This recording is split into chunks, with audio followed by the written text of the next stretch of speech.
சட்டமன்ற பொதுத் தேர்தல் வாக்குப்பதிவு நிறைவு. வாக்குப்பதிவு இயந்திரங்களை பாதுகாப்பாக கட்டுப்பாட்டு அறைக்கு அனுப்பும் பணிகள் தீவிரம். கோயம்புத்தூர் மாவட்டத்தில் உள்ள 10 சட்டமன்ற தொகுதிகளிலும் வாக்குப்பதிவு சுமூகமாக நடைபெற்றது. மாலை 6 மணிக்கு நிறைவு பெற்றது. வாக்குச்சாவடி மையங்களில் உள்ள இவிஎம் மற்றும் விவிபேட் இயந்திரங்களை பாதுகாப்பாக கட்டுப்பாட்டு அறைகளுக்கு கொண்டு செல்லும் பணிகளை தேர்தல் பணியாளர்கள் மேற்கொண்டு வருகின்றனர். கோயம்புத்தூர் மாவட்டத்தில் மொத்தம் 3540 வாக்குச்சாவடிகளில் வாக்குப்பதிவு இன்று நடைபெற்றது.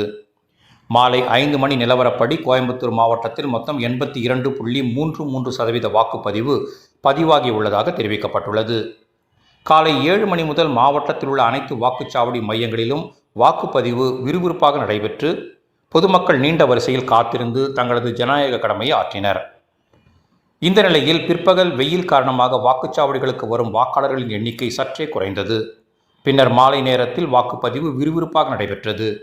இதனை அடுத்து மாலை சரியாக 6 மணிக்கு வாக்குச்சாவடி மையங்களில் பிரதான கேட்டுகள் அடைக்கப்பட்டன.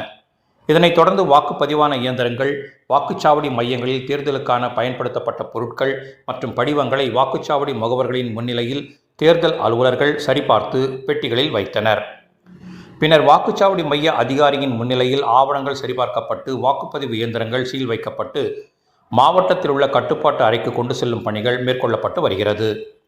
கோயம்புத்தூர் மாவட்டத்தில் உள்ள 10 சட்டமன்ற தொகுதிகளுக்குமான வாக்குப்பதிவு இயந்திரங்கள் தடாகம் சாலையில் உள்ள அரசு தொழில்நுட்ப கல்லூரியில் பல அடுக்கு பாதுகாப்போடு வைக்கும் பணிகள் மேற்கொள்ளப்பட்டு வருகிறது.